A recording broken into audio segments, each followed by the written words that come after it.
Exercise 1.1 जो आपके NCERT की फर्स्ट एक्सरसाइज है वो डिस्कस करने वाले हैं। अब तक अपन ने क्या डिस्कस कर लिया है? हमने टाइप ऑफ रिलेशन सारे डिस्कस कर लिए हैं, है ना? कि हमने डिस्कस कर लिया कि रिफ्लेक्सिव, ट्रांजिटिव, सिमेट्रिक रिलेशन क्या होता है, इक्विवेलेंस रिलेशन क्या होता है। अब हम जो एप्लीकेशन देखने वाले हैं कि इनकी क्वेश्चन जो अब आपके एग्जाम में आएंगे उसको कैसे सॉल्व करना है। हमने एग्जाम्पल्स भी देख लिया लेकिन बट फिर एक बार एक्सरसाइज के सारे क्वेश्चन देखेंगे, उसमें कौन कौन से कंट्रोवर्शियल क्वेश्चन है जो बार बार एग्जाम में आते हैं, जब बच्चे बार बार मिस्टेक करते हैं उसको स्पेशली हम डिस्कस करेंगे। और प्लस में आपको राइटिंग का पैटर्न भी सिखाऊंगा कि जब क्वेश्चन आएगा तो उसको कैसे डील करना है। ठीक है, तो चलिए स्टार्ट करते हैं क्वेश्चन नंबर 1 से। तो क्वेश्चन नंबर 1 देखिए आपके एनसीईआरटी का फर्स्ट 1.1 का आपका फर्स्ट क्वेश्चन है। ठीक है, तो क्वेश्चन क्या कहता है? आपका एक सेट ए दे रखा है 1 2 3 टिल 14 और एक रिलेशन उसने दिया है जो सेट ए में है। मैंने आपको बताया था कि जो रिलेशन होता है वो किसी न किसी सेट में होता है। तो यहाँ ए टू ए रिलेशन है। अभी क्वेश्चन में आएगा R to R, N to N, Z to Z, ऐसा आएगा। तो यहाँ पे अभी ए टू ए में रिलेशन है। रिलेशन क्या होता है? x, y such that 3x minus y equal to 0। आपका एक ऐसा रिलेशन है जिसमें 3x minus y का आंसर क्या आने वाला है? 0 आने वाला है। और x और y कौन होते हैं? x और y वो एलिमेंट होते हैं जो a को बिलोंग करते हैं। ये बात ध्यान रखना हमेशा। ऐसा नहीं कि आप x और y की कोई भी रैंडम वैल्यू पिक कर लो। x और y की जो वैल्यू होगी वो सेट a में से ही आने वाली है। तो चलिए इन क्वेश्चन को करने का सबसे अच्छा तरीका ये होता है कि सबसे पहले आप सेट a को देख करके आपके रिलेशन के सारे एलिमेंट्स लिख लो। ये सबसे इजी तरीका है। सबसे पहला काम क्या करेंगे आप? जो रिलेशन में आपको एलिमेंट्स दे रखे हैं, जो भी आपको रिलेशन दे रखा है उसके सारे एलिमेंट्स आप निकाल दो, रोस्टर फॉर्म में लिख दो। रोस्टर फॉर्म में एलिमेंट्स लिखते आप डायरेक्टली देख करके बता दो कि कौन सा रिलेशन है, रिफ्लेक्सिव, ट्रांजिटिव या सिमेट्रिक। आप डेफिनेशन के थ्रू मत जाना। पहला काम रिलेशन के सारे एलिमेंट्स लिख लो यूजिंग द डेफिनेशन। तो ट्राई करते हैं, चलो। तो x की वैल्यू सपोज मैं 1 लेता हूं, तो y की वैल्यू कितनी आने वाली है? y की वैल्यू 3 आ जाएगी। ये सेटिस्फाई करता है। तो बेसिकली कुछ नहीं कर रहा हूं मैं, ये जो मुझे रिलेशन दिया है ये सेट बिल्डर फॉर्म में, मैं उसको रोस्टर फॉर्म में ला रहा हूं बस। क्योंकि रोस्टर फॉर्म आपको पता है इजी होता है, आपको डायरेक्टली आइडेंटिफाई हो जाता है। फिर x की वैल्यू मैं 2 लेता हूं, तो y की वैल्यू कितनी आने वाली है? y की वैल्यू 6 आने वाली है। अब x की वैल्यू 3 लेता हूं, तो y की वैल्यू कितनी आने वाली है? 9 आ जाएगी। चलिए और ले लो, 4 लेते हैं, तो आंसर कितना आ गया? 12 आ गया। 5 ले सकता हूं क्या? x की वैल्यू मैं 5 लेता हूं तो y की वैल्यू 15 आती है, बट y a से ही लेना है, तो 15 तो सेटिस्फाई नहीं कर रहा। 5 सेटिस्फाई कर रहा है x का, but y should also be the part of set a, तो मैं इसके आगे नहीं जा पाऊंगा। ठीक है, तो मैंने सेट कुछ नहीं करा है कि जो मेरा रिलेशन है उसको मैंने रोस्टर फॉर्म में लिख दिया बस। अब बहुत आसान हो जाएगा हमारे लिए चेक करना रिफ्लेक्सिव, सिमेट्रिक और ट्रांजिटिव। तो आप यहाँ पे हेडिंग डाल देंगे कॉपी में, पहला रिफ्लेक्सिव, ऐसी हेडिंग डाल देना कॉपी में, रिफ्लेक्सिव, सिमेट्रिक और ट्रांजिटिव। ठीक है, क्वेश्चन को इसी पैटर्न से कॉपी में करना है। फिर रिफ्लेक्सिव के लिए आपको याद है कि a, a belongs to the set for every a belongs to the, if a, a belongs to the relation for every a which belongs to the set a, then it is a reflexive। ये तो आपको पता है। तो simple सी बात यहाँ पे चलिए देखते हैं। तो अपने सेट ए के एलिमेंट्स क्या क्या हैं? 1 2 3 4 5 till 14। तो हमारे पास रिफ्लेक्सिव कब होगा? जब 1 1 2 2 3 3 4 4 5 6 till 14 सारे के सारे रिलेशन में आएंगे।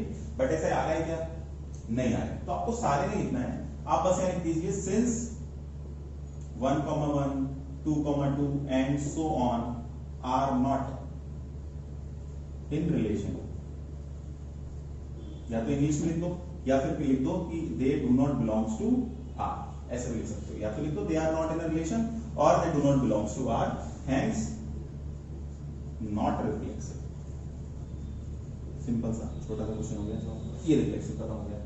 सिमेट्रिक के लिए देख लेते हैं। सिमेट्रिक आपको पता है क्या होता है? इफ a, b है, इफ a, b है तो b, a होना चाहिए। चलिए चेक करते हैं। a, b दिखता है यहाँ पे? हाँ दिखता है। 1 3 दिखता है, तो 1 3 बिलोंग्स टू r। बट क्या 3 1 दिखता है?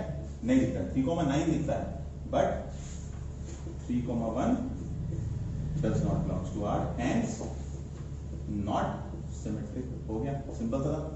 चलिए ट्रांजिटिव के लिए क्या कंडीशन थी? ट्रांजिटिव के लिए कंडीशन थी कि a, b है, b, c भी है, तब a, c होना चाहिए। बट यदि a, b और b, c दोनों ही नहीं है तब तो वो ट्रांजिटिव हो जाएगा। तो ट्रांजिटिव के लिए फिर से चेक करते हैं। चलिए तो a, b दिखता है क्या कहीं पर? a, b सपोज अपन इसको मान लेते हैं। चलिए 1 3 को मानते हैं, तो b, c इसको मान सकते हैं? बिल्कुल मान सकते हैं। तो क्या c, a दिखता है? नहीं दिखता है।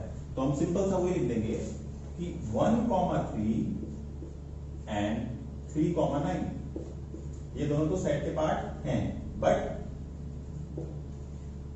9,1 सॉरी A, B है, B, C है, बट A, C नहीं है, is not a part of relation. A, B, B, C, but A, C नहीं है, तो ये क्या है, क्या ट्रांजिटिव? Not transitive. हो गया क्वेश्चन बताओ, सिंपल सा। तो देखो कितना आसान हो जाएगा, आप डेफिनेशन पे नहीं जाएंगे, आप सिंपली क्या जाएंगे, आप जो भी सेट आपको दिया होगा उसके अकॉर्डिंग आप रिलेशन के सारे एलिमेंट्स लिख लेंगे आप रोस्टर फॉर्म। उसके बाद आपको आइडेंटिफाई करना आसान हो जाएगा और इस तरीके से आपको बताना है कि ये है या नहीं है। ठीक है, चलिए तो सेकंड पार्ट डिस्कस कर लेते हैं क्वेश्चन नंबर 1 का। ये था क्वेश्चन नंबर 1 का फर्स्ट पार्ट। अब आ जाते हैं सेकंड पार्ट पे। सेकंड पार्ट क्या कहता है?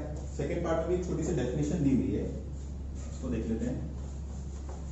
सेम पैटर्न आपको करना है, आप क्वेश्चन में देखें सेकंड पार्ट में, तो क्वेश्चन जो दिया हुआ है वो ये है कि y equal to x plus 5। तो आपकी डेफिनेशन क्या हुई है? y equals to x plus 5, y equals to x plus 5, ये तो डेफिनेशन होगी, ठीक है। अच्छा, और अब सेकंड पार्ट में क्या डिफरेंट है? डिफरेंट उसने क्या कर दिया है, अभी जो फर्स्ट पार्ट में उसने जो सेट दिया था वो 1 to 14 था। अब जब सेकंड पार्ट को देखेंगे तो उसमें क्या दे दिया, सेट दे दिया m, a नहीं दिया। उसने क्या दे दिया कि जो रिलेशन है वो n to n है, सेट ऑफ नेचुरल नंबर।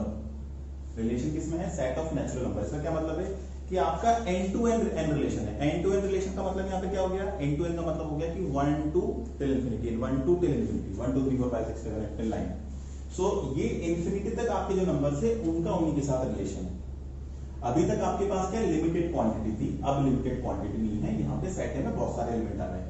चलिए, अब उसने कंडीशन क्या दी थी कि y equals to x plus 5, और उसकी कंडीशन दी है y equal to x plus 5 and x is less than 4, ये भी दिया हुआ है,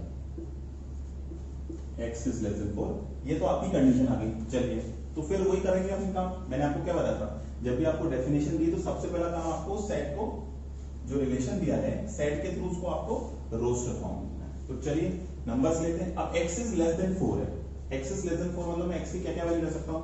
मैं x की वैल्यू ले सकता हूं 1 2 और 3, इससे कोई छोटी वैल्यू ले नहीं सकता हूं, क्योंकि नेचुरल नंबर तो 1 से स्टार्ट होता है, डेसिमल में ले नहीं सकता हूं। तो यहाँ पर ये क्वेश्चन को रीड करना बहुत इंपॉर्टेंट होता है कि सेट किस में दिया है, n में है, r में है या z में, ये जरूर देख लीजिएगा। चलिए आगे बढ़ते हैं, लिखते हैं सेट। x की वैल्यू 1 ले लो तो y कितना आ जाएगा? 6 आ जाएगा। तो पहला एलिमेंट कितना आ गया? 1,6। x की वैल्यू 2 ले लो तो y कितना आ गया? 7 आ गया। x की वैल्यू 3 ले लो तो y कितना आ गया? 8 आ गया। ये अपने 3 एलिमेंट आ गए, ये अपना रिलेशन डिफाइन हो यहाँ पे, ठीक है। अब हमको करना क्या है? वही काम करना है जो लास्ट क्वेश्चन में कहता है, रिफ्लेक्सिव, सिमेट्रिक और ट्रांजिटिव के लिए चेक करना है। रिफ्लेक्सिव के लिए चेक करते हैं। चलिए, तो रिफ्लेक्सिव का होगा जब इसमें 1 1 2 2 3 3 4 4 5 सारे के सारे एलिमेंट्स होने चाहिए, बट यहाँ पर आ रहे हैं क्या? नहीं आ रहे। अपने रिलेशन में क्या एलिमेंट है? x लेस देन 1 1 2 2 3 सारे आने चाहिए ना, बट नहीं आए। तो हम कहेंगे कि 1 1 2 2 3 3 आर नॉट इन रिलेशन। ये दिखते हैं क्या? नहीं दिखते हैं। 1 1 2 2 3 3 दिखते हैं ना, तो हम बोलते हैं कि अप टू सो ऑन ये रिलेशन में नहीं है, hence it is not reflexive. तो ये पार्ट नहीं है। और आपको पता है रिफ्लेक्सिव के लिए a, a should belongs to the set, है ना, for every a which belongs to the a, should belongs to the relation for every a which belongs to the set, but यहाँ पे नहीं हो रहा है, तो ये तो नहीं हुआ। चलिए सिमेट्री के लिए देख लेते हैं। सिमेट्री के लिए a, b और b, चेक करना है। चलिए a, b देखिए, 1,6 दिखता है, बट क्या 6,1 दिखता है? नहीं दिखता है। 2,7 दिखता है, 7,2 दिखता है? नहीं दिखता है। तो कोई एक भी आपको यहाँ पे किसी एक को भी आपने फेल बता दिया तो वो सिमेट्रिक नहीं हुआ। सिमेट्रिक होने के लिए सारे के सारे वेरीफाई होना जरूरी है। तो कोई एक को आप एग्जांपल ले लो। तो चलिए मैंने यहाँ पे 3, लिख दिया कि 3,8 belongs to R, but 8,3 does not belongs to R, hence not symmetric। बस इतना सा लिखना है, हो गया। ये राइटिंग पैटर्न क्लियर है। चलिए आगे बढ़ते हैं। ट्रांजिटिव के लिए देखिए क्या है ट्रांजिटिव है, सोचो जरा। a, b और b, c आता है क्या यहाँ? चलिए a, b तो आता है, बट b, c नहीं है। इसके लिए देखिए a, b, b, c नहीं है, a, b है, b, c नहीं है। तो ट्रांजिटिव के लिए मैंने आपको क्या बताया था? a, b और b, c दोनों होना चाहिए, तभी हम a, c के लिए चेक करेंगे, नहीं तो चेक ही नहीं करेंगे। अदरवाइज तो बाय डिफॉल्ट ट्रांजिटिव होगा ही होगा। जैसे सिमेट्रिक के लिए मैंने बताया था यदि a कॉमा b है ही नहीं तो b कॉमा a के लिए तो चेकिंग की रिक्वायरमेंट ही नहीं है, ठीक है। बट ऐसा रिफ्लेक्सिव में नहीं होगा, रिफ्लेक्सिव में तो होना ही चाहिए कि एवरी एलिमेंट a को जो बिलोंग करता है वो तो आपके पास आना ही चाहिए a कॉमा a के फॉर्म में। इन दोनों में कौन सी कंडीशन थी, मैंने आपको बताया ना, इफ कंडीशन लगती है। तो यहाँ पे a कॉमा b तो दिखता है बट b कॉमा c दिखता ही नहीं है। सेम यहाँ देख लो, सेम यहाँ देख लो। तो यहाँ पे लिख देंगे डायरेक्टली इट इज ट्रांजिटिव। क्यों ट्रांजिटिव हो गया? क्योंकि a कॉमा b तो है but b comma c relation में लाई ही नहीं करता है, तो हम a कॉमा c के लिए तो चेक ही क्यों करेंगे? तो ये डायरेक्टली क्या हो गया? ट्रांजिटिव हो गया, ठीक है। तो ये क्वेश्चन कंफ्यूजिंग नहीं है, बच्चे गलती कर देते हैं, ध्यान से देख लो वापस। a कॉमा b के साथ साथ b कॉमा c होना जरूरी है। यदि a कॉमा b है और b कॉमा c नहीं है तो ट्रांजिटिव बाय डिफॉल्ट होगा, क्योंकि ट्रांजिटिव में आप तब चेक करेंगे a कॉमा c के लिए जब a b और b c दोनों हो, बट यहाँ b c तो है ही नहीं, तो चेक करने की रिक्वायरमेंट ही नहीं, आप डायरेक्टली लिख देंगे it is a transitive relation, ठीक है। तो ये अच्छा क्वेश्चन है। अगला पार्ट देखते हैं, थर्ड पार्ट डिस्कस कर लें, ठीक है। थर्ड पार्ट क्या होता है? Relation R in the set A. अब उसमें सेट ए दे रखा है, अभी ये नेचुरल नंबर में था, ठीक है। अब उसने सेट ए दे दिया, ये हो गया अपना थर्ड पार्ट डिस्कस कर रहे हैं, ठीक है। तो थर्ड पार्ट में आपको सेट ए दे रखा है, उसने 1 2 3 4 5 6, ठीक है। और क्या दे रखा है? और आपको दिया हुआ है रिलेशन की डेफिनेशन क्या दी है, डेफिनेशन देखते हैं।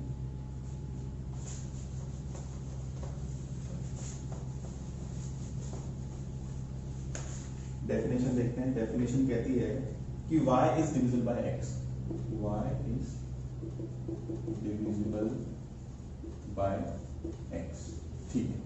चलिए, तो वही काम करना है आपको जो अपन पहले करके आए हैं। सबसे पहला काम आपको क्या करना है? आपको रिलेशन को रोस्टर फॉर्म में लिखना है, जो डेफिनेशन गिवन है उससे।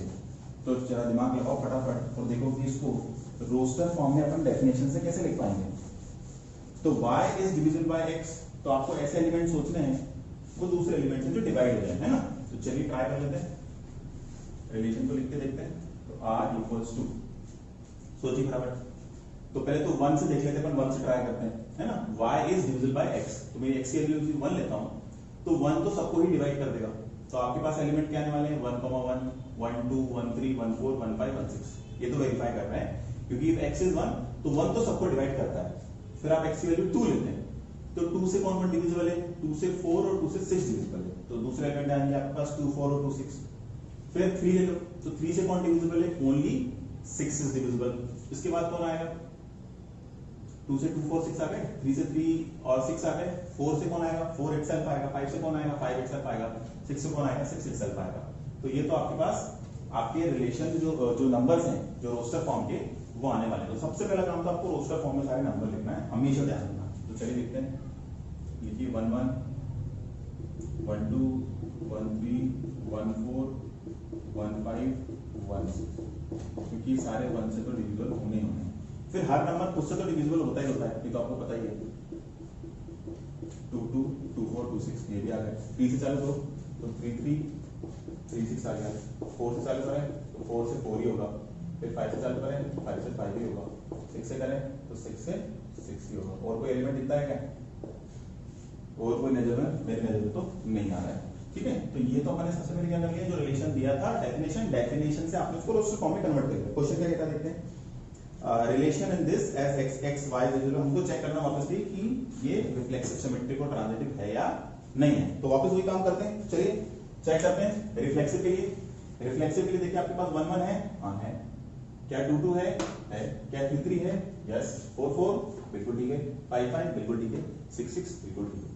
तो रिफ्लेक्सिव के लिए क्या होता है? a, should belongs to our relation, तो बिल्कुल हो रहा है। तो हम कह देंगे कि 1 1 2 2 3 3 है ना, up to so on till 6 6 belongs to R, hence reflexive हो गया। तो ये बात तो ट्रू हो गई है, ये रिफ्लेक्सिव हो गया, क्योंकि 1 1 2 2 3 3 सारे a, belongs to relation for every a which belongs to my set a। सारे के सारे 6 एलिमेंट थे और यहां 66 आते हैं, ठीक है। सिमेट्रिकली चेक कर लेते हैं। सिमेट्रिकली क्या होता है कि a, b है तो b, c होना चाहिए। तो देखिए चले 1, 2 है, तो क्या 2, 1 दिखता है? नहीं दिखता है। दूसरा एग्जांपल ले लो, 1, 5 है, तो क्या 5, 1 दिखता है? नहीं दिखता है, मतलब ये बात तो फेल हो गई। तो आप कोई भी एक एग्जांपल इसमें से उठा के लिख देना, तुम्हारी आपकी इच्छा का एग्जांपल जो भी लग रहा है लिख दो।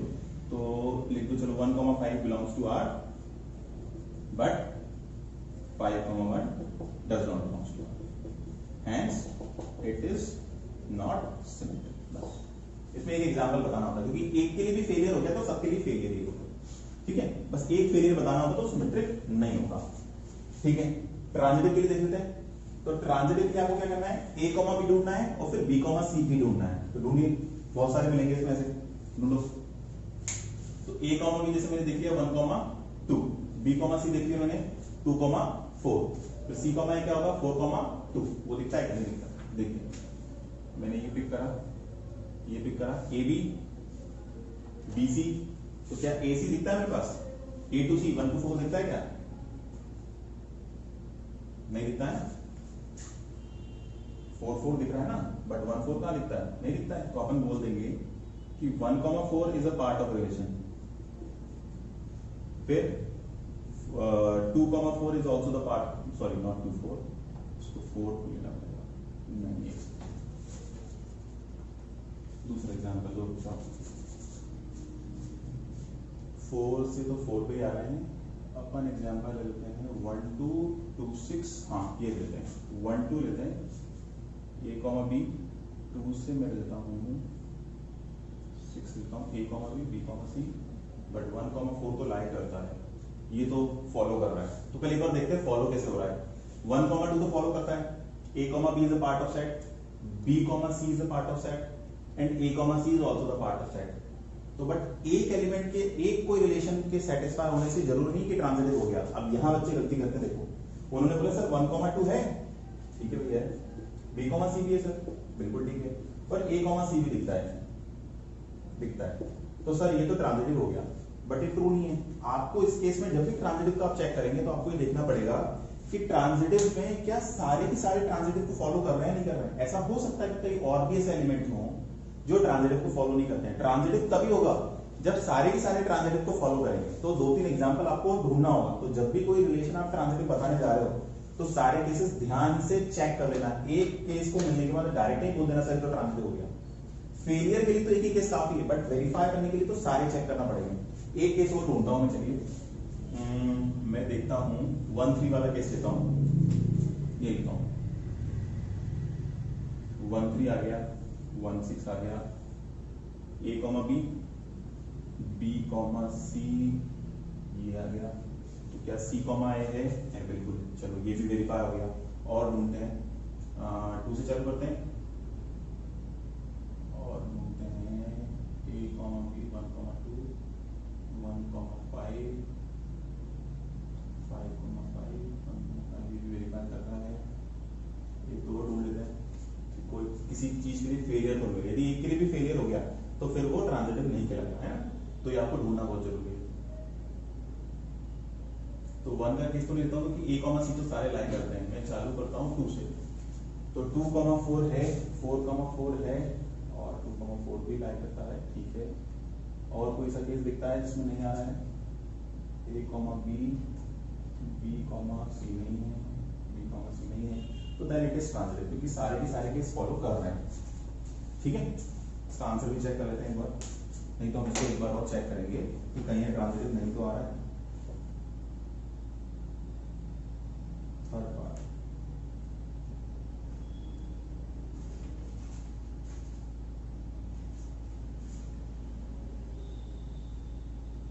ठीक है, ट्रांजिटिव आ रहा है, बिल्कुल सही है हमारा आंसर। क्योंकि हमने जितने भी केसेस चेक करे उन सबके लिए क्या हो रहा है, अपन 1 से किसी भी चालू करते हैं। 1 5 यदि मैंने लिया यहाँ पे, तो a, b मैंने लिया, फिर 5 के साथ b, c तो आ ही नहीं रहा है, तो मैं ले नहीं सकता हूँ। फिर मैंने 1,2 ट्राई किया, 3 करा, 4 कर लिया। तो मैं जितने भी केसेस ट्राई कर रहा हूँ ये सबके लिए ट्रांजिटिव फॉलो कर रहा है। तो अपन कह सकते हैं कि a, b belongs to the set, b, c belongs to the set and a, c also belongs to the set, hence it is transitive. But फिर से मैं बताता हूँ कि आपको चेक करना बहुत जरूरी था यहाँ पे सारे केसेस के लिए। जैसे मैंने कम से कम 5 मिनट इस पे लगा दिए चेक करने के लिए, क्योंकि हो सकता है कि कोई सा एक ऐसा पर्टिकुलर आपको पेयर मिल जाए जिसके लिए वेरीफाई नहीं हो रहा है, और यदि वेरीफाई नहीं हो रहा है तो ट्रांजिटिव नहीं होगा। और यहाँ बच्चे गलती कर देते हैं। तो जो क्वेश्चन एग्जाम में आएगा ट्रांजिटिव का, उसमें क्या होगा, 2-3 तो वेरीफाई कर देंगे, बट कोई ऐसा पर्टिकुलर केस होगा जो वेरीफाई नहीं कर रहा होगा। और यदि एक भी केस ऐसा है जो वेरीफाई नहीं कर रहा है तो आपका आंसर पे ट्रांजिटिव नहीं होगा। तो तो इसको जब भी ट्रांजिटिव को आप चेक करेंगे तो ध्यान से इसको चेक कर लें कि वेरीफाई कर रहा है या नहीं कर रहा है। ठीक है, तो ये बहुत प्रिकॉशन लेने वाली बात है। चलिए आगे बढ़ जाते हैं, फोर्थ पार्ट देख लेते हैं। फोर्थ पार्ट में अब देखो ध्यान से, अब तक जो क्वेश्चन आया वो नेचुरल नंबर का था, इसमें सेट ए डिजाइन था। अब जो क्वेश्चन आपको दिया है उसमें आपको उसने क्या दे दिया है, जेड दे दिया है। ध्यान से देखिए, तो फोर्थ पार्ट जो कहता है,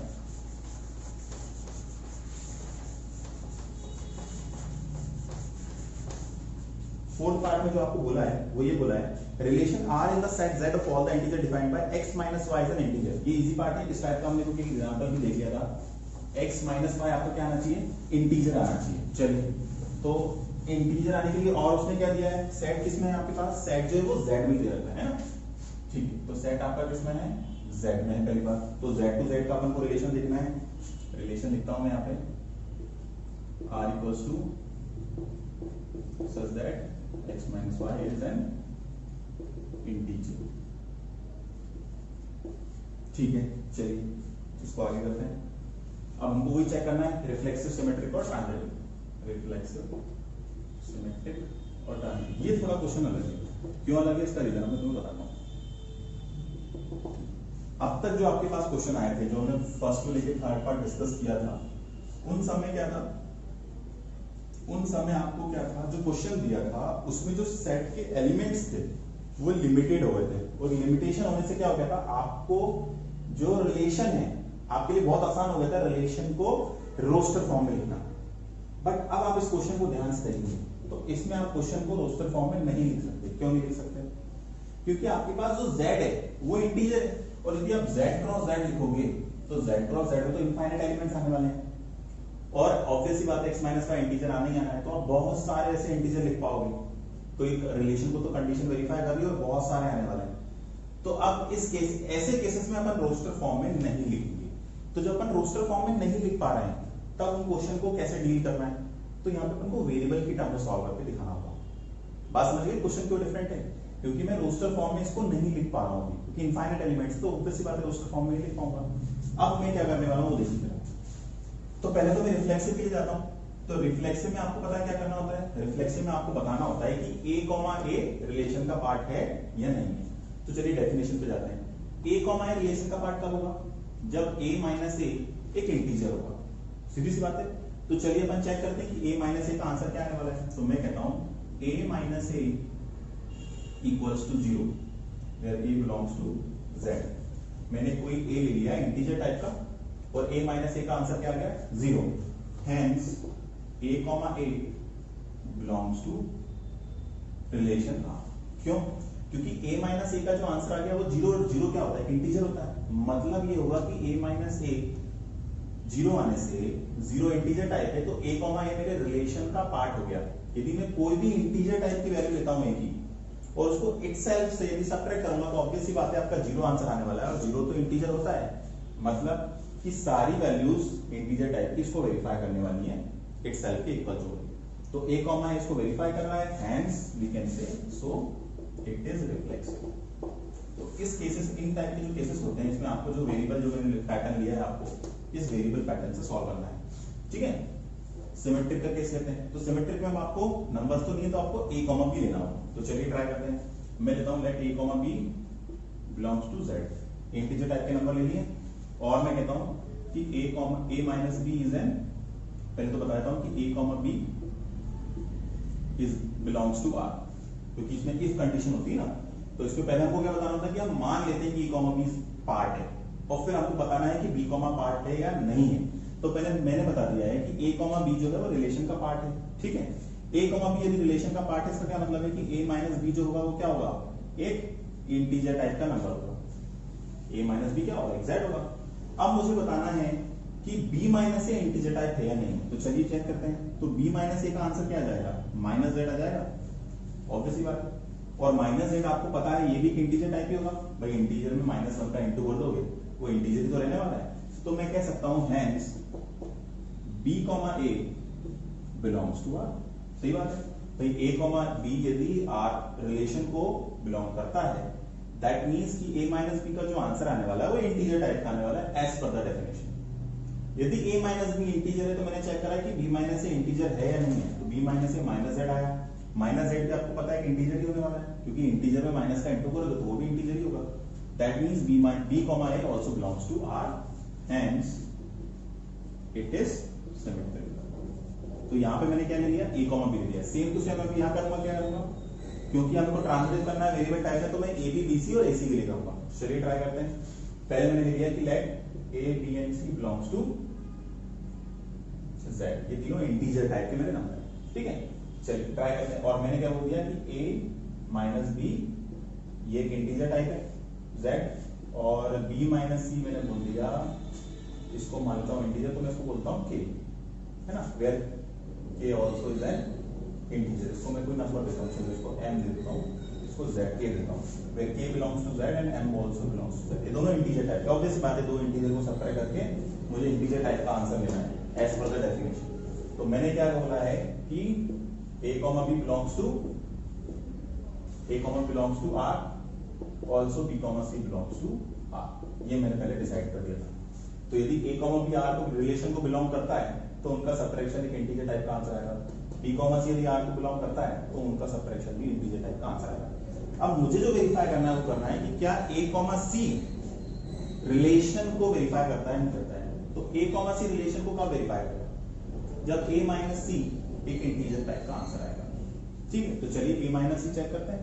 तो a माइनस c को कैसे लिखेंगे, आपने यदि एग्जांपल ध्यान से एग्जांपल वाला वीडियो देखा होगा, उसमें मैंने बताया था कि a माइनस c को लिखने के लिए क्या करता हूं मैं, a minus b plus b minus c। तो मैं b को प्लस और माइनस, हमेशा ध्यान रख लो ट्रांजिटिव में आपको ये टेक्निक लगानी होगी मोस्ट ऑफ द क्वेश्चंस में। जब वेरिएबल टाइप का क्वेश्चन होगा तो आपको ये टेक्निक काम आनी ही आनी है, डिविजिबिलिटी के लिए या इंटीजर टाइप या रिलेशन रैशनल नंबर टाइप, सब में ये टेक्निक लग जाएगी। आपको कुछ नहीं करना है, a माइनस c जो दिया है एक बार b को माइनस करना है और एक बार b को प्लस कर देना है, ठीक है। तो a माइनस b क्या हो गया, m हो गया, और b माइनस c क्या हो गया, k हो गया। तो m plus k, integer plus integer क्या आने वाला है, इंटीजर टाइप का आंसर आने वाला है। तो मैं कह सकता हूं कि a माइनस c का आंसर क्या हो गया, z आ गया, एक इंटीजर टाइप का आंसर आ गया, क्योंकि दो इंटीजर्स को जब मैं प्लस करूंगा तो आंसर तो इंटीजर टाइप का ही आएगा।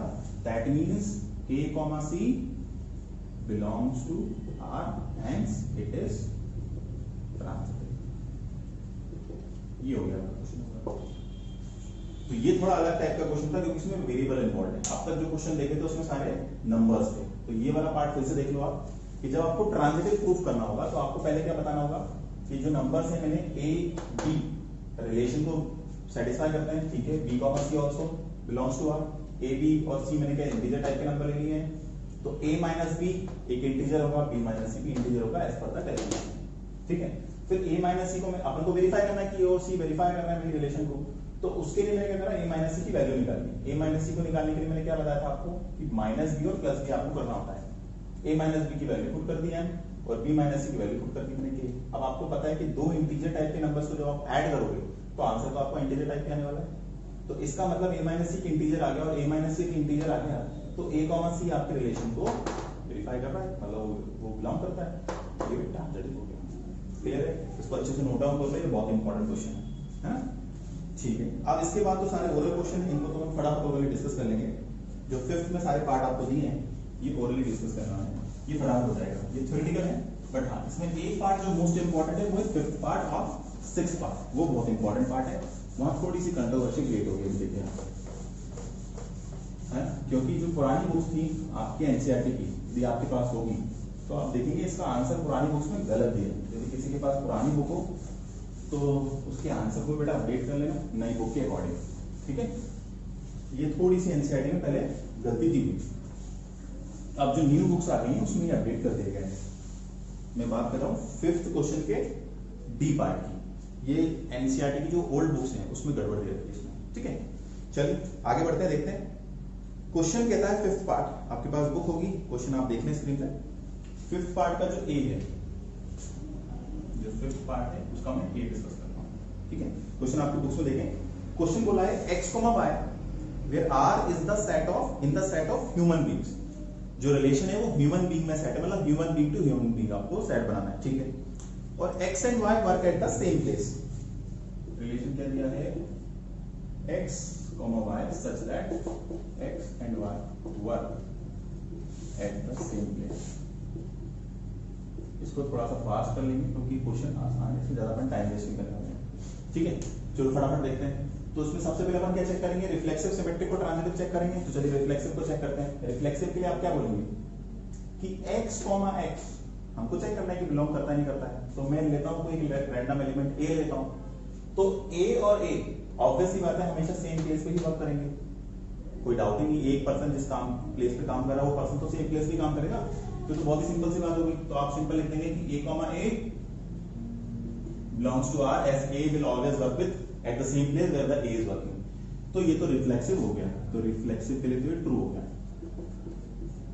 फिर अपन चेक करते हैं सिमेट्रिक के लिए, और फिर चेक करेंगे ट्रांजिटिव के लिए। ये थ्योरेटिकल है, इसमें ज्यादा टाइम वेस्ट नहीं करना चाहिए। तो रिफ्लेक्सिव हो गया। चलिए आगे देखते हैं सिमेट्रिक के लिए। सिमेट्रिक के लिए आप बता देंगे कि चलिए x, y work at the same place. ठीक है, तो क्या y, x भी सेम प्लेस पे काम कर रहे होंगे? वो तो ऑब्वियस ही बात है भाई। यदि a और b, यदि मैं बोलता हूं कि a, b एक प्लेस पे काम करते हैं, तो b, a तो सेम प्लेस पे काम कर रहे होंगे ना, जिस प्लेस पे है। वो तो ऑब्वियस ही बात है। तो यदि a, b R को बिलोंग करता है तो b, a भी तो R को बिलोंग करेगा। इसमें तो कोई सोचने वाली बात ही नहीं है। तो ये सिमेट्रिक हो गया, हैंड सिमेट्रिक लिख देंगे आप। ठीक है, तो सिमेट्रिक के लिए भी टेस्ट ट्रू हो गया। अब बोलता है आपको ट्रांजिटिव के लिए चेक करना, तो करते हैं। चलिए, तो ट्रांजिटिव में आपको पता है कि a, b belongs to R। हम मान लेते हैं कि a, b R को बिलोंग करते हैं, मतलब a, b एक प्लेस पे काम करते हैं, और b, c भी एक प्लेस पे काम करते हैं। ठीक है, अब आपको चेक करना है कि क्या a और c एक ही प्लेस पे काम करते हैं नहीं करते हैं। तो यदि a और b मैं मान लेता हूं सपोज काम करते हैं जयपुर में, ठीक है, और B और C एक प्लेस पे काम करते हैं, तो ऑब्वियस ही बात है वो प्लेस भी जयपुर ही होगा। क्यों होगा? क्योंकि B तो जयपुर में ही काम कर रहा है ना। यदि B जयपुर में काम करता है तो B तो जयपुर में ही काम करेगा। तो इसका मतलब C का काम कर रहा है, C भी जयपुर में ही काम कर रहा है। तो A और C किस प्लेस पे काम करते हैं? A और C भी जयपुर में काम करने वाले हैं, ऑब्वियस ही बात है। क्योंकि जब A जयपुर में कर रहा है, B जयपुर में कर रहा है और C भी जयपुर में कर रहा है, तो A और C दोनों जयपुर में काम कर रहे हैं।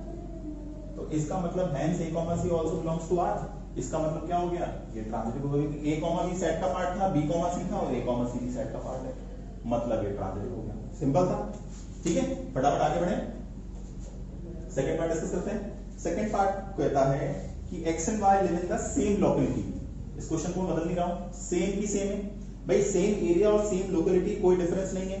तो ये सेकंड पार्ट में, बी पार्ट में डिस्कस नहीं कर रहा हूं, एग्जैक्टली सेम एक्सप्लेनेशन चले जाएगा कि a, live in the same locality, a, b यदि रहते हैं तो b, a रहेंगे। एग्जैक्टली सेम क्वेश्चन है, सेम प्लेस की जगह सेम लोकेलिटी कर दिया है, इसको मैं चेंज करता हूं। ठीक है, तो एग्जैक्टली सेम आंसर उसका भी आने वाला है ना। तो बी पार्ट अपन इसलिए डिस्कस नहीं कर रहे हैं, ये एग्जैक्टली सेम हो गया। ठीक है, आगे बढ़ते हैं, सी पार्ट पे आते हैं। सी पार्ट डिस्कस कर लेते हैं। सी पार्ट में क्या बोला है?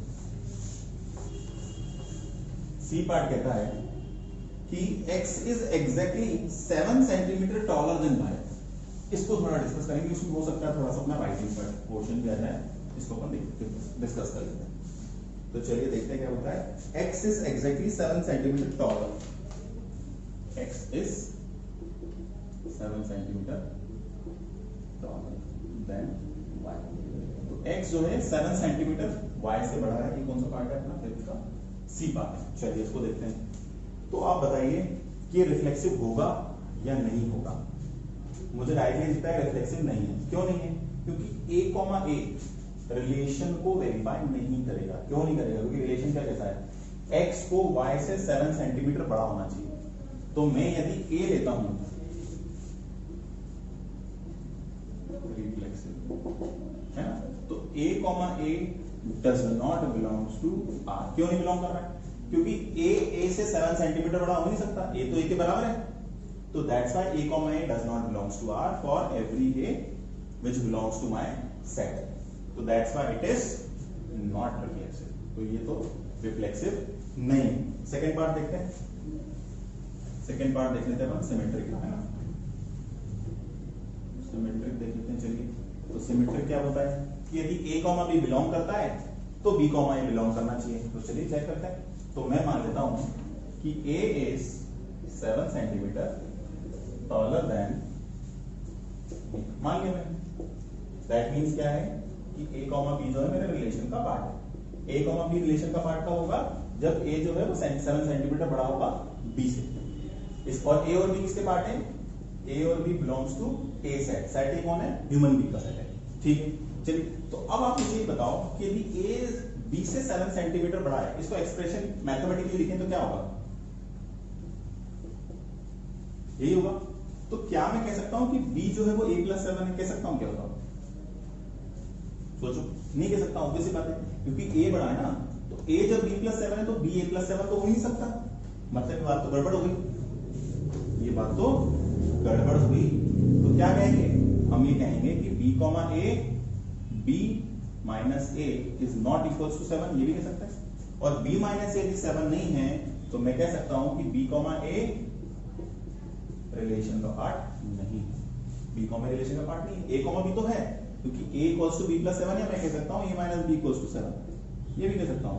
a - b 7 है तो b - a तो 7 नहीं होगा, तो दैट इज व्हाई ये सिमेट्रिक नहीं है, ठीक है। आगे बढ़े, अब अपन तीसरा केस डिस्कस करते हैं। तीसरा केस अपने पास हो गया ट्रांजिटिव।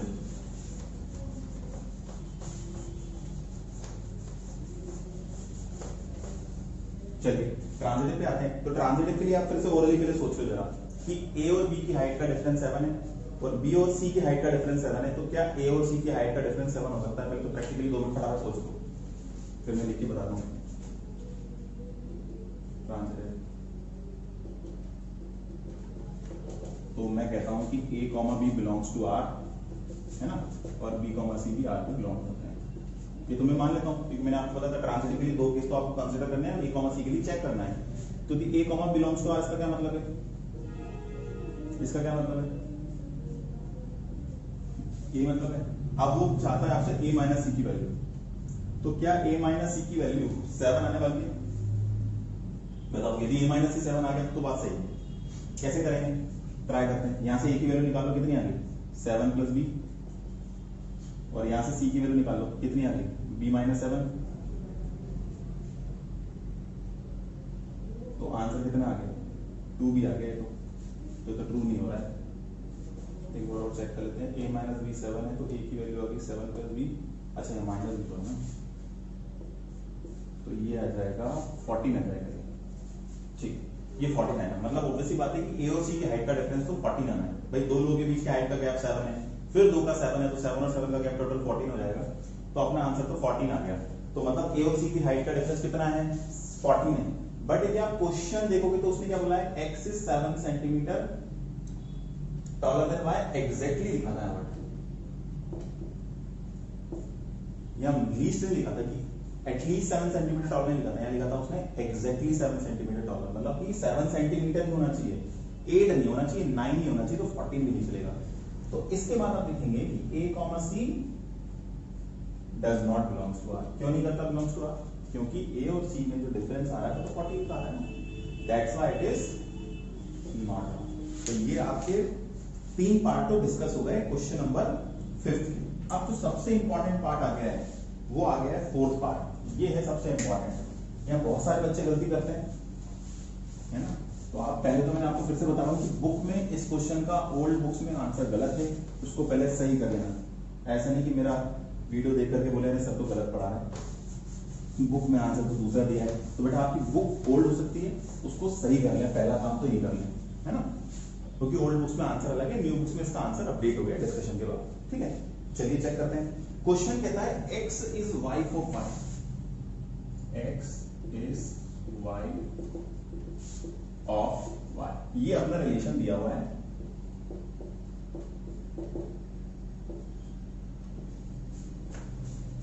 ये आपका रिलेशन कौन सा पार्ट है, ये डी पार्ट, 5th का डी पार्ट है, क्वेश्चन नंबर 5 का डी पार्ट है, ठीक है। अब इसमें क्या होने वाला है, इसमें अपन वापस देखते हैं। तो सबसे पहले तो आप ये देखो, रिफ्लेक्सिव के लिए चलिए चेक करते हैं। तो रिफ्लेक्सिव होने के लिए क्या होना चाहिए कि a, रिलेशन का पार्ट हो। क्या a, रिलेशन का पार्ट हो सकता है यहाँ? ऑब्वियसली बात नहीं हो सकता। एक पर्सन उसी पर्सन का वाइफ या हस्बैंड दोनों ही हो सकता है ना, हस्बैंड और वाइफ का रिलेशन हो सकता है, वाइफ का वाइफ के साथ तो रिलेशन नहीं हो सकता ना। अब person can not be the wife of itself, तो मतलब आप सीधा से बोल देंगे सर ये रिफ्लेक्सिव तो नहीं हो सकता है, तो संभव वाली बात होगी। तो रिफ्लेक्सिव तो नहीं है। क्यों नहीं है? क्योंकि a, a does not belongs to R। बात खत्म हो गई। ठीक है, तो रिफ्लेक्सिव तो नहीं है। अब काम की बात अब आ रही है सिमेट्रिक। इसको देखो, तो मैं मानता हूं कि a, b, चलो मैंने मान लिया रिलेशन का पार्ट है। ये करते हैं ना सिमेट्री में, क्या करते हैं, पहले a, b को मानते हैं, फिर चेक करते हैं कि b, है या नहीं है। तो मैं मान लेता हूं कि a, b तो रिलेशन का पार्ट है। मतलब क्या हो गया, a is the wife of y। a wife है, मतलब a तो क्या होगी, लेडी होगी, और b कौन हो गया, मैन हो गया, मैन और वुमेन हो गए। अब बताओ क्या b, के लिए क्या होना चाहिए, b, के लिए होना चाहिए मेरे पास कि b a की वाइफ हो, b is the wife of a।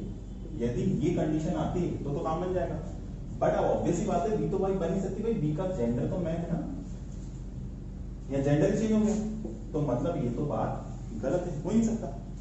तो a, b यस रिलेशन का पार्ट हो सकता है, बट b, a रिलेशन का पार्ट नहीं हो सकता। तो अपन कह देंगे ये सिमेट्रिक नहीं है। यहां तक भी बात ठीक है। काम की बात अब आती है कि बेटा यहां पे अपन को चेक करना है कि ये ट्रांजिटिव है या नहीं। तो देखो यहां पे आप बच्चे गड़बड़ करते हैं कैसे, ये ध्यान से देखो। चलिए, तो मैं मानता हूं कि a, b तो मेरे रिलेशन का पार्ट मान लिया। मैंने क्या मान लिया कि a is the wife of b। तो मैं यहां पे सिंपल फॉर्म में लिखता हूं कि a वाइफ है और b हस्बैंड ही हुआ, ऑब्वियस सी बात है। ठीक है, अब मुझे एक और चीज क्या माननी पड़ेगी, सिमेट्रिक ट्रांजिटिव के लिए आपको पता है दो चीजें मानते हैं ना, a, b बिलोंग करता है और b, c भी चेक करना पड़ेगा। मतलब b, c को भी मानना पड़ेगा। तो b, c also belongs to R, ये भी मुझे सपोज करना पड़ेगा। बट आप मुझे बताओ क्या मैं b, c को सपोज कर सकता हूं रिलेशन का पार्ट या नहीं। पहले तो ये चेक करो, यदि ये नहीं है, ये ट्रू नहीं है, तो ये डायरेक्टली सिमेट्रिक हो गया, ट्रांजिटिव हो गया। मुझे तो चेक करने की रिक्वायरमेंट ही नहीं, क्योंकि ट्रांजिटिव तो कब चेक करते हैं, जब a, b, c दोनों लाए करते हैं, तब मुझे चेक करना है कि a, c लाए कर रहे हैं नहीं कर रहे हैं। यदि a, b और b, c में से एक भी नहीं है या दोनों ही नहीं है रिलेशन में, तो मैं a, c को तो चेक क्यों करूंगा। चलो चेक करो। तो क्या बता सकते हो कि b जो है वाइफ बन सकती है क्या, और c हस्बैंड बन सकता है क्या। ये रिलेशन का पार्ट कब होगा, जब ये कंडीशन ट्रू। बट तो कंडीशन ही फेल हो गई। c हस्बैंड बन सकता है बट b तो वाइफ नहीं बन सकती ना, b तो यहाँ हस्बैंड है। तो मतलब हम कहेंगे कि b, c तो रिलेशन का पार्ट हो ही नहीं सकता। तो जब a, b हो सकता है बट b, c तो रिलेशन का पार्ट ही नहीं है, तो मैं a, c तो चेक ही क्यों करूंगा। तो that is why it is transitive. ये सबसे कॉम्प्लिकेटेड क्वेश्चन यहाँ फंसता है, बच्चे यहाँ गलती करते हैं। तो a, b और b, c यदि रिलेशन का पार्ट है तभी तो आपको a, c को चेक करना है। बट यदि a, b, c रिलेशन में ही नहीं आ रहे हैं, तो मैं a, c को चेक क्यों करूंगा। तब तो डायरेक्टली मैं ट्रांजिटिव लिख दूंगा। तो that's why it is important question. और एनसीईआरटी में पुरानी बुक में इसके आंसर गलत ही होता, अब आप लोग अपडेट कर लेना जिसके लिए किसी की पुरानी बुक हो। बात क्लियर है यहाँ तक, ठीक है। तो बार बार बता रहा हूं मैं कि a, b, c दोनों होंगे तब आप a, c को चेक करोगे, अदरवाइज नहीं चेक करोगे। सेम यहाँ पे बता रहा हूं मैं सिमेट्री के लिए, जब a, b है तभी आप b, a चेक करेंगे। यदि a, b ही नहीं है तो आप b, a को चेक क्यों करेंगे, वो तो डायरेक्टली सिमेट्रिक हो जाएगा। क्योंकि यहाँ दोनों में आपको बताई थी मैंने स्टार्टिंग के वीडियोस में, इफ कंडीशन लगती है। यदि इफ ही नहीं है तो देन तो चेक क्यों करेंगे। चलिए एक इसका डी, एक और पार्ट रह गया है ई पार्ट, फिफ्थ पार्ट, वो भी डिस्कस कर लेते हैं, वो भी अच्छा पार्ट है। अब जिसको ये आ गया उसको वो भी आ जाएगा। इसी टाइप का क्वेश्चन, उसमें क्या बोला है, क्वेश्चन कहता है, क्वेश्चन देखते हैं। चलिए तो फिफ्थ पार्ट रह गया था अपना, ई पार्ट डिस्कस करते हैं। ई पार्ट क्या कहता है, एक रिलेशन आपको दिया है x is the father of y, ये आपको रिलेशन दिया हुआ है और वापस हमको वही चेक करना है कि रिफ्लेक्सिव, सिमेट्रिक और ट्रांजिटिव है या नहीं है। ठीक है, तो वही प्रोसीजर चालू करते हैं। सबसे पहले रिफ्लेक्सिव से चालू करते हैं। तो रिफ्लेक्सिव होने के लिए क्या चाहिए आपको, again a, should belongs to the set. और a, होने का मतलब क्या है कि a is the father of a होना चाहिए। क्या a का फादर हो सकता है, नहीं हो सकता है। तो हम यहाँ पे सिंपल सी बात कहने वाले हैं कि a person can not be the father of himself.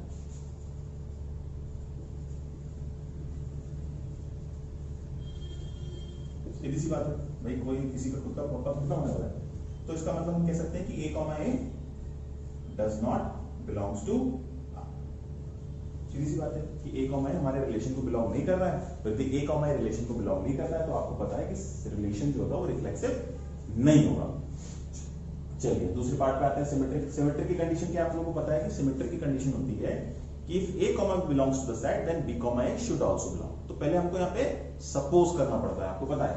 तो हम लेते हैं let X is the father of Y, हमको ये सपोज करना है। तो अब आप लोग को ये बताना पड़ेगा कि क्या y x का फादर हो सकता है या नहीं हो सकता है। पहले तो इसका क्या मतलब है, let x is the father of y, इसका क्या मतलब है, इसका मतलब है कि जो x कॉमा y है वो मेरे रिलेशन का पार्ट है। अब y कॉमा x भी रिलेशन का पार्ट होना चाहिए यदि मुझे इसे सिमेट्रिक करना है तो, बट क्या y कॉमा x रिलेशन का पार्ट हो सकता है, नहीं हो सकता। क्यों नहीं हो सकता, क्योंकि x यदि y का फादर है तो y x का फादर अब नहीं हो सकता। तो आप यहां बोलेंगे कि y can't be the father of x. That's why y comma x does not belongs to R. Hence it is not symmetric. ठीक है, तो यहाँ पे रिफ्लेक्सिव भी नहीं हुआ, सिमेट्रिक भी नहीं हुआ। ट्रांजिटिव पे आते हैं। ट्रांजिटिव में आपको क्या करना होता है, दो कंडीशन अज्यूम करके चलनी होती है। तो पहले आप पहली कंडीशन क्या अज्यूम करते हैं, let A comma belongs to the relation, then आप अज्यूम करते हैं कि B comma C also belongs to the relation.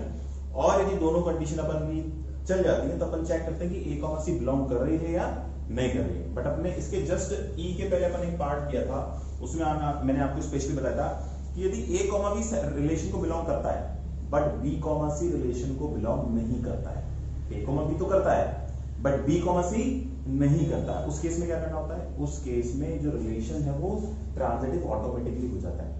क्यों हो जाता है, क्योंकि ट्रांजिटिव के लिए आपको मैंने कंडीशन बताई थी कि यदि ए बी और बी सी दोनों पार्ट हैं तब ए सी होना चाहिए। बट यदि ए बी तो पार्ट है बट बी सी रिलेशन का पार्ट नहीं है तब आप बाय डिफॉल्ट उसको ट्रांजिटिव कहेंगे। जैसे कि सिमेट्रिक में, यदि सिमेट्रिक में ए कॉमा बी नहीं आ रहा है तो बी कॉमा ए के आने की कोई रिक्वायरमेंट नहीं है।